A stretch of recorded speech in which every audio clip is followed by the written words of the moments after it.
Assalomu alaykum, yaxshimisizlar, salomatmisizlar? Bugun aliment undirish to'g'risidagi arizani qanday qilib masofadan fuqarolik sudiga yuborish tartibini ko'rib chiqamiz. Ya'ni qo'limizdagi kompyuterdan arizani yuborsak bo'ladi. Odatda 3 xil ko'rinishda yuboriladi arizalar. Pochta orqali, sud binosiga borib devonxonasiga topshirgan holda yoki kabinet.sud.uz saytidan yuborsak bo'ladi. Aliment undirish to'g'risidagi arizada bizga kerak bo'lgan hujjatlar, avvalo arizani tayyorlaymiz. Arizani demak o'zini tartibi yozib, chiqib, imzolab PDF shaklida keltirib qo'yamiz. Bundan tashqari pasportdan o'zida nikoh guvohnomani yoki metodikani PDF nusxalarini tayyorlaymiz. Agar bizda nikoh guvohnomani yoki metodikani asli bo'lmasa, yagona darajadan bu haqida ma'lumotnomalar olib, ularni PDF shaklida tayyorlab qo'yamiz. Undan tashqari biz kvitansiya bo'lishi kerak. Ya'ni 20,600 bugungi kunda pochta xarajati to'langanligi haqidagi kvitansiyani tayyorlaymiz. Hammasi hujjatlar tayyor bo'lgandan keyin Google yoki Yandex qidiruv qismiga kabinet.sud.uz deb yozamiz. Va bizga sayt kelib chiqadi. Aynan saytda shaxsiy kabinetimizga kirishimiz uchun biz OneID dan ro'yxatdan o'tgan bo'lishimiz kerak. OneID dan ro'yxatdan o'tish juda ham oson. Ro'yxatdan o'tish qismidan kelgandan keyin bizga login parol beriladi. O'sha login parollarni terib kiramiz. Demak, men hozir ro'yxatdan o'tganim uchun sayt avtomatik yo'naltiriladi. Mana bu kabinet sud.uz asosiy qismi va biz bu yerdan murojaatlar qismiga kiramiz va murojaat yaratishni boshlaymiz. Aliment undirish to'g'risidagi ishlar fuqarolik sudida ko'riladi. Shuning uchun fuqarolik sudini tanlaymiz, birinchi instansiya. Murojaat turiga esa buyruq tartibida degan qismini yozamiz. Shu juda ehtiyot bo'lish kerak, davomini bosib olmanglar. Chunki birinchi navbatda ariza berilayotganda Fuqarolik protsessual kodeksining 171-moddasi bo'yicha aliment undirish to'g'risidagi ishlar farzandlar uchun buyruq tartibida ko'riladi. Sudya uni 3 kun ichida ko'rib chiqib, buyruq chiqadi va uni ijroga o'tkazadi. Keyingi qismiga o'tamiz, oldingani. Bu yerdan biz arizani turmush o'rtoqlaringiz, ya'ni javobgar doimiy propiskasi, doimiy yashaydigan joyi qayerda bo'lsa, o'sha joydagi sudga berasizlar. Masalan, turmush o'rtog'ingiz Toshkent shahrida propiskaga ega, doimiy. Toshkent shahar tanlaysizlar. Sudga masalan, Mirzo-Ulug'bek tumanida sudi fuqarolik ishlari bo'yicha da'voga bitta o'zingiz kelib chiqasiz. Hamda keyingi qismiga o'tamiz. Da'voyingiz raqami shart emas. Da'voyingiz sanasi bugun 1-oktyabr hamda ish turkumiga biz voyaga yetmagan bolalar uchun aliment undirish to'g'risida talabda bo'lamiz. Hamda farzandlar haqida ma'lumotlar kiritamiz. Misol uchun yozamiz Akbarov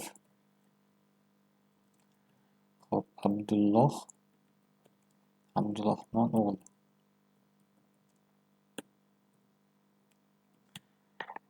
Tug'ilgan sanasi misol uchun 2020-yil 7-fevral rivojlanadi masalan. Jinsi erkak. Agar dishli bo'lsa, metrikada o'shani yozib qo'yamiz dishli degan qismiga. Agar bizda farzandlar ko'proq bo'ladigan bo'lsa, bu yerda mana qo'sh qismidan keyingi farzandlar qo'shsak bo'ladi. Xo'p, endi keyingi qismiga o'tamiz. Bu yerdan turmush o'rtoqlaringiz, ya'ni javobgar ma'lumotlarni kiritamiz. Agar pinfail 14 talik dishli bilsalaring, mana bu yerga yozasizlar. Bilmasalaring, bilmayman deb yozib, uni bilgan ma'lumotlarni kiritasizlar. Masalan, familiyasiga yozamiz. Xo'p, Davronov Abdurahmon Ergashali o'g'li. Ergashaliyevich. Pasport seriyasini, pasport raqamini bilsalaring yozasizlar, bilmasangiz shart emas. Telefon raqami so'zlangan bo'ladi mana bu yerga. Jinsi erkak, tug'ilgan sanasiga, misol uchun.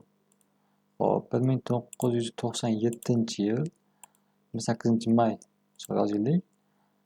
Fuqaroligiga o'zbek, viloyat Toshkent shahar, tug'ilgan tumaniga munosabat yozib qo'yamiz va qo'shishni bosamiz. Keyingi qismiga o'tamiz.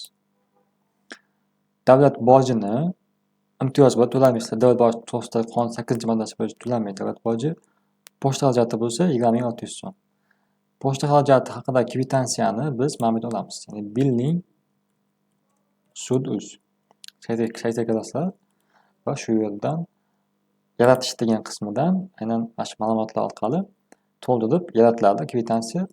O'shanda to'lin degan qismini olib, mana bu yerga qo'shish degan qismidan mana raqam yozsalaring. Mana shu raqam yozsalaring, demak, kvitansiya shakllanadi. Keyin u bazada ko'rinadi. Bir ikki raqam kiritish kerak. Mabodo raqam bo'lmasa, oldin kvitansiyani olib, raqamni kiritib, keyin kvitansiya qo'shishni bosasizlar metdan qo'shiladi. Unda keyin qismiga o'tasizlar. Endi arizani birinchi navbatda kiritamiz. Yuklash degan qismiga bosib, fayl tanlab, mana bu yerda mana aliment o'ndirish to'g'risidagi arizani bosamiz. Yuklandi. Endi men hozir advokat sifatida kabinetga kirganim uchun advokatlik orderi yuklashim kerak. Agar sizlar demak oddiy kabinetdan kirasizlar, advokat bo'lmagan shaxslar oddiy kabinetdan kiradi va ularda mana advokatlik orderi degan qism bo'lmaydi. Shuning uchun men hozir yuklashim kerak, lekin sizlarga bu qism tegishli emas. Endi arizaga ilova qilingan hujjatlar ro'yxati bor. Davlat boji shartmas, arizani tomonlar yuborilganligi alimentda shartmas, pochta hujjati shart. Pochta hujjati to'lgan holda kvitansiyani yuklash degan qismidan tanlab kvitansiyani yuklaymiz. Keyingisi, demak, to'rtinchisi bu kechiktirib to'lash shartmas, advokatlik orderi shartmas, boshqa hujjatlar degan qismini tanlaymiz. Bu o'sha arizaga ilova qilinadigan pasport, nikoh guvohnoma, metrikalar bo'ladi. O'sha yuklash qismidan aynan xohlasizlar o'sha 3 ta hujjatni bitta taklif qilasizlar yoki 3 ta alohida qilsangiz bo'ladi. Men bitta qilib o'rganman, shuning uchun ilova hujjatlarni, pasport, nikoh guvohnoma hammasini bitta qilib ilovaga biriktirganman, shuning uchun mana yukladim. Endi hamma hujjatlar yuklandi, keyingi qismiga bosamiz. Murojaat asosiy qismi kelib chiqdi va bu yerdan mana murojaat yaratish degan qismini bosib olsak, arizamiz registratsiya uchun yuboriladi o'sha sudga. Ariza yuborish asosiy tartibi shulardan iborat edi, do'stlar. Agar ariza yuborishda qandaydir savollaringiz, sizlar qiziqtirgan masalalar yoki qandaydir murojaatlar bo'lsa, demak, mana bu yerdagi telefon raqamga telefon qilsangiz bo'ladi yoki kommentariy qismiga yozsangiz bo'ladi. Shuningdek, bizda aynan arizani tayyorlashdan tortib, to sudga yuborib, buyruq chiqarib berishgacha bo'lgan hamma jarayonlarni amalga oshirib beramiz. Xizmatlarimiz mavjud. Shuningdek, aynan yuridik xizmatlar yoki jinoiy, iqtisodiy, ma'muriy yoki fuqarolik masalalarida advokatlik xizmatlari, shuningdek boshqa har qanday yuridik masalalarda konsultatsiya, boshqa masalalar professional advokat, yurist tomonidan amalga oshiriladi. Bu bo'yicha demak xizmatlar kerak bo'ladigan bo'lsa, quyidagi raqamlariga yoki aynan Telegramdagi sahifamizga yozsangiz bo'ladi.